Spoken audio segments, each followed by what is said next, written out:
This is the Do-It-Yourself Guide to Business Buying. Today we're talking about structuring an offer. Welcome, business buyers. What is our goal with this video, structuring an offer? We want to answer the question, how do we structure the deal before we create an offer? So there's a couple of videos in play. This one is structuring the deal. The next one is the offer letter. And some items like the earnest money deposit, the breakup fees, the exclusivity period, the non-compete agreement could probably fall into either one of the videos. I've pushed it into the offer letter video, so stay tuned for that in the next video. In this one, I want to look at structuring the deal. What is the goal of the exercise? Well, it's to give you an overview of structuring decisions that you're going to face when you're buying a business. Keeping in mind, you have to work closely with the seller. They've got their own ideas on a lot of these issues. So I'm going to work through structuring issues one by one. Now, the value of the target business that we're thinking of buying is $1 million. And I'm going to look at 14 different structuring issues in this video, starting with number one. Is the total consideration that we pay the seller, is it going to be capped or will it be open-ended? If this is a $1 million deal, 99% of the time it's capped, meaning there is an upper limit, meaning the seller is going to receive $1 million for the business and not a dime more. That's capped. Occasionally, I would say less than 1% of the time, there is no upper limit. How much the seller is paid is going to depend upon how things play out post-closing when the new owners take over the business. So if a deal is capped, the max amount the seller can receive is defined. If the deal is open-ended, the max amount the seller can receive is open-ended. Capped is the way to go. We don't want this open-ended type arrangement. It only makes sense in very rare circumstances. So for the most part, we can ignore it. However, I threw it in here to start off because people get earnouts confused with open-ended offers. People say, isn't an open-ended offer an earnout? And the answer is no, there is a distinct difference. And I want to draw your attention to it in number two.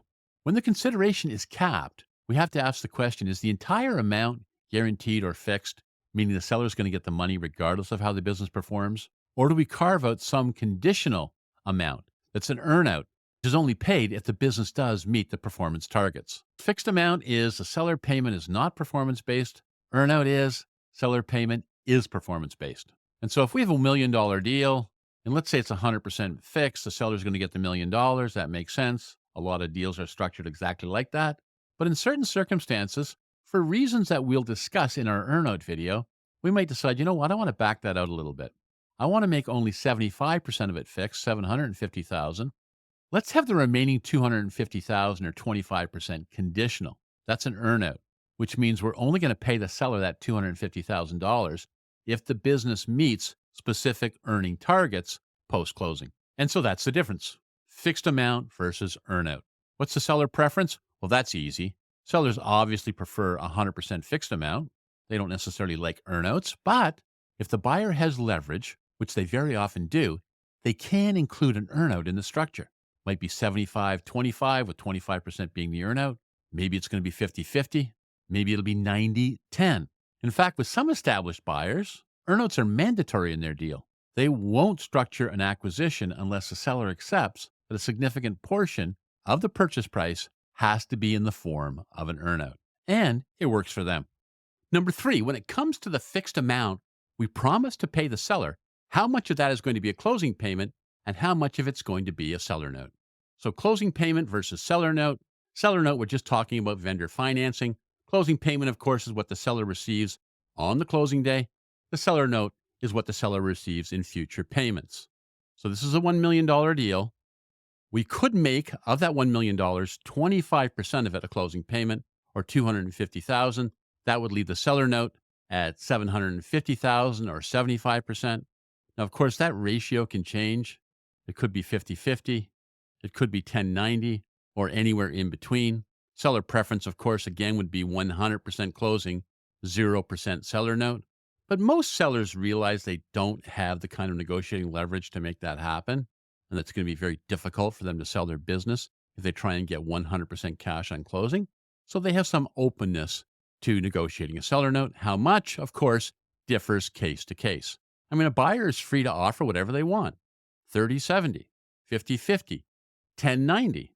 I've had deals where it's 0-100%, where the deal closed. I wouldn't say it's common. I wouldn't say your chances are necessarily super high with a 0-100% ratio, but it certainly can be done. And I've certainly closed transactions like that. Of course, the final mix is going to be mutually agreed to by the buyer and the seller. Number 4, we make the closing payment the day the deal closes. There are not many structuring options associated with the closing payment. Let's look at a couple that can occasionally be done. If we have a closing payment, it's sometimes possible to defer it. If we can't come up with the money on the day the deal closes, we promised to come up with it within 3 months or 5 months or 6 months. We can sometimes delay the closing payment. If you're thinking, well, John, then it's not really a closing payment anymore, is it? If it's deferred, you are 100% correct, but we still typically use that terminology. Another option is we can't come up with the entire closing payment on the closing date, but we can get halfway there. So we pay 50% of the closing payment on the closing date, and we defer 50% out, again, 3 months, 6 months, whatever it happens to be. We can sometimes spread the closing payment out over more than one period. It's possible. I've done it before, so it is something that should be in your toolbox. And of course, the money raised for a closing payment is going to depend upon the amount of debt and equity we can raise. That will be covered in our video, Finding the Money.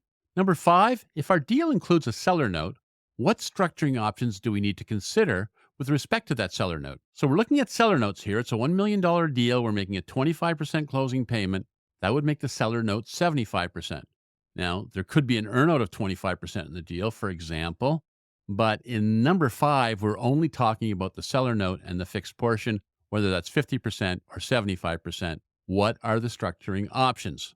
Well, number 1, the length of the payment term. Are we going to pay that note over 3 years?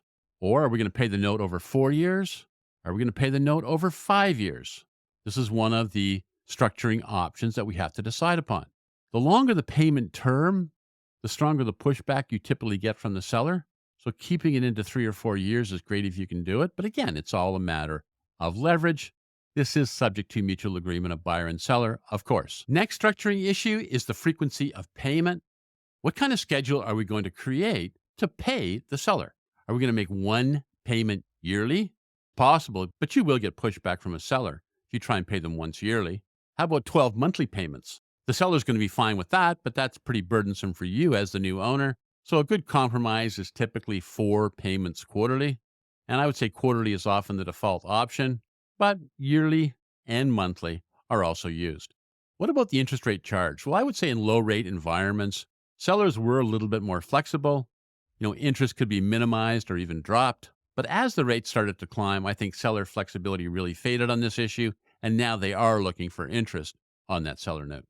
Number 6, if our deal includes conditional consideration or an earnout, what options do we have for structuring that earnout? Let's take a look. If we have a 3-part structure, closing payment, seller note, and earnout, number 6, we're only looking at earnout, and we're talking about the structuring options. Number 1, what performance metrics do we base the earnout payments on? We have choices. We could base it on EBITDA. We could base it on gross profit. We can base it on revenue. I've seen all 3 being used. Revenue is the easiest, but the riskiest. EBITDA can be more challenging, but less risk. To get a full explanation, see our earnout video for a full breakdown on how earnouts work. Structuring options number 2, what minimum threshold amount will trigger earnout payments starting? If we have EBITDA, gross profit, and revenue, when do earnout payments kick in? Number 3, do earnout payments have an upper limit yearly or only an upper limit in total? You're going to have issues with the seller if you choose the first option, better off with the second option. And next, does the earnout term match the seller note term? It usually does, but it does need to be part of our structuring. Number 4, what percentage of total consideration will be covered by the earnout? In a turnaround situation, the earnout percentage tends to climb. There's a limit in how much earnout you can put into your structure and get agreement from the seller. Number 7, if the target co will be owned by you and or people related to you, should it be owned directly or should you own it through a special purpose vehicle or a holdco? Let's take a look. If we're talking about owning the business directly, let's say it's you and your brother, you're equal partners, 50-50. You want to buy a target co. And if you successfully buy it, you buy 50% of the shares, your brother buys 50% of the shares, and you directly own the target business that you just bought. Or alternatively, you could use a special purpose vehicle, an SPV. This time you and your brother would be partners in the SPV and each own 50% of the shares of that SPV, And the SPV would be the one that would buy the Target Co., and they would own 100% of Target Co. Now, directly owning a business is not the best idea for a lot of different reasons. So, using a special purpose vehicle is what usually happens, I would say, in 90 to 95% of the cases. Number 8, if one or more sellers wants to stay in the business, how do we structure the transaction? This happens frequently. So we've got Target co-ownership with an existing owner staying. Let's say the existing owners are Ed, Amy, Ben, and Maya, and they each own 25% of the Target Co company that we want to buy. Now, Ed, Amy, and Ben are selling, but Maya wants to stay as owner. There are a couple of ways this can be structured. SPV number 1, you and your brother own 50% of the SPV, like we looked at in the last structure, and that SPV buys 75% of the shares off Ed, Amy, and Ben. Maya wants to keep her 25%, so she stays on as an owner of the Target Co., and we have a structure that looks like this.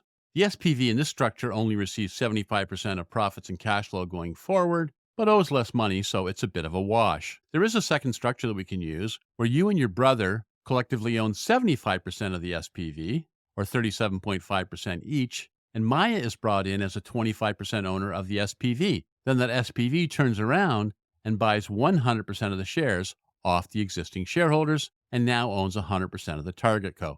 In this scenario, Maya is both seller and buyer, and when you're structuring payments, it's best to treat her as two different people. She's compensated as a seller the same way the other sellers are compensated, and she's compensated as a buyer the same way the other buyers are compensated. So treating her as two people is an easy way to walk through the structure. The difference, of course, is Maya, whether she owns 25% of the Target Co. or 25% of the SPV. Which one is better? Well, I will tell you that both are used and both have pros and cons associated with them. And it's really hard to delineate and describe all possible scenarios where one or the other would be used.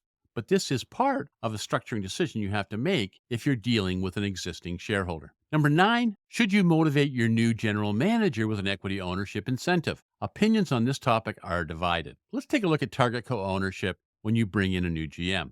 So we have SPV number 3. You and your brother are still 50-50 partners. You own the SPV. The SPV owns the Target Co. But in this situation, when you're bringing in a GM, maybe you drop your ownership of the SPV from 50 down to 45. That frees up 10% to be owned by the general manager. And this is a structure that a lot of people use when they bring in a new GM and they want to motivate that GM and give them an incentive. But there are issues associated with GM being an equity partner. We have to create a vesting schedule that works. We can't just give them 10% right out of the gate. It's really easy to have debt equity if this issue is mishandled. And the exit risk can sometimes cancel out the incentive. In other words, we overestimate the value of a 10% equity stake in the mind of the GM. If this is a private company and there's no liquidity, that might not be as big an incentive as we think. And if the real benefit of them being a shareholder is just a yearly cash distribution from the profit of the business, we can do that without making them an equity partner. So that's something to give some thought to. There's also governance issues typically when we have a minority shareholder in at 10%. It just makes it a little bit more complicated. Nothing earth-shattering, but some people prefer not to deal with a GM as an equity partner. Number 10, if we negotiate a seller note with a seller, and the seller wants security to back up that seller note, how do we handle it? Let's talk about a security package we put together to back up the seller note that we're asking the seller to accept. Security options we can offer the seller. Number 1, we can offer a personal guarantee in the seller note. Is that a good idea? No, it's really not. I would discourage anybody from personally guaranteeing the seller note. I mean, some people will personally guarantee the non-goodwill portion of the seller note. I guess that does make sense in certain situations. But a lot of times, the information we get from a seller, it's not reviewed, it's not audited. We can't be certain of the accuracy of that financial information. So using that to value the business and create a seller note and then personally guaranteeing it, all in all, I think not a great idea. Number 2, can the Target Co guarantee the seller note? In this case, the answer is, of course, yes. That typically won't be enough for the seller, but it is something to include in our structure. Number 3, can we offer a share clawback in case of default? And the answer there is yes. What does it mean? It means unpaid for shares are returned to the seller in the case of default. Number 4, can we establish restrictive loan covenants and put those in place? And the answer is yes. For example, a loan covenant might restrict new owners from selling the operating assets of the business. We can put those in, and they do help. Number 5, if there are any unsecured assets that can be pledged to the seller, That's a big yes. Of course, they have to be available and not already be pledged to a lender for this to be viable. Number 6, preferential cash distribution to the seller. I would say this is a maybe. The way this work is the seller note is paid in full before the buyers start receiving any cash distributions from the business. As new owners, we would rather avoid that. But if it's a very appealing business and this is the only way to get it done, it is something that I have used in past deals. Not frequently, but I have used it. It should be in your toolbox. Number 7, buyers relinquish management control after default. That's a maybe as well. I would only do it if there's no other way to close on an appealing business. In other words, we would prefer not to do this, but if it's the only way to get the deal done, we might have to concede. I mean, a security package is crucial when negotiating any seller note, and it should be part of any structuring exercise. Number 11, what will the balance sheet of the target co look like at closing? And we're going to treat working capital as a separate item. It is a balance sheet item, but we'll look at that in number 12. So the closing day balance sheet, there's several potential issues that we need to address. Let's take a look at them. Number 1, how are shareholder related items going to be resolved? Not every balance sheet has them, but the majority definitely has. Whether it's a loan to the shareholder or a loan from the shareholder to the business, they aren't going to survive closing day, and so we need to know how they're going to be resolved. That's part of getting the deal structured right. Number 2, is the business being sold cash free, debt free? I mean, CFDF is not universally understood the same way by all participants, so you need to clarify the seller's intent if they have a cash free, debt free deal as part of what they're looking for. Number 3, how are redundant or non operating assets going to be treated? Problem here is it's not always clear what those assets are, so we need to do some digging. But the final balance sheet, we typically want operating assets only, and we need to resolve what's going to happen to non-operating or redundant assets. Number 4, how is inventory going to be treated by the seller? Is inventory included? Is obsolete inventory excluded? Is the inventory paid for separately? There are certain industries where the deals go forward without including inventory. You got to figure out whether that's the case with the target company you're looking for. Number 5, have related party transactions been identified on the balance sheet? This is especially important if there's more than one business involved in the structure, right? How are non-related parties being treated? Do they owe each other money, etc.? That's part of the structure analysis. Now let's turn to working capital. It's a crucial financial asset that's needed to run the business. What will the net working capital balance be pegged at on closing day? We call that a peg value. We peg net working capital to be a certain balance on closing day. And if the closing day net working capital is above the peg value, the buyer owes the seller the difference. On the other hand, if the closing day net working capital is below the peg value, this time the seller owes the buyer the difference. This is an important topic, so I would recommend that you see our working capital video for a full analysis on dealing with working capital when we're making acquisitions. It is a really thorny issue and it derails a significant portion of deals. So you do need to know what the issues are and how to handle them. 13, are we planning to buy the assets or the shares of the target co? Both options are very common and used all the time. I mean, purchasing assets or shares, it's a huge topic. It impacts several structuring issues, and it needs to be determined early. You're putting together your structure and your offer in part based upon whether you're buying the shares or the assets. Sellers often have a firm preference, which can differ from the buyer's preference. So you need to sort that out for sure. We have a full video on assets or shares that goes through it all step by step in terms of what kind of considerations go into structuring your deal contingent upon whether you're buying assets or shares. And finally, if we are inheriting financial debt, the value of the equity of this business is worth less than the enterprise value or the value of the business. The structuring exercise needs to clarify whether there is or is not financial debt that's going to be transferred, and that goes for cash as well. In a cash-free, debt-free deals, no real difference exists between the value of the enterprise and the value of the equity. However, if cash or financial debt is being transferred, there is a significant difference. And as part of structuring, we need to make sure the offer reflects those differences. Again, we have a support video on valuing equity that gives the full analysis, so I suggest you take a look at that. Whether the purchase price of the business reflects the value of the equity or the enterprise value in large part will hinge upon whether there is financial debt and surplus cash in the business. Now, structuring an offer is straightforward once you got everything on the table, if you know what the structuring options are and how to choose them. So do be sure to check out the videos related to structuring deals. They will clarify many issues. In the next video, we're going to talk about sending out an offer letter. But right now, let's get after it. This is the Do-It-Yourself Guide to Business Buying. Today, we've been talking about structuring an offer. We want to learn and grow as we go. Thanks for watching. We'll see you next time.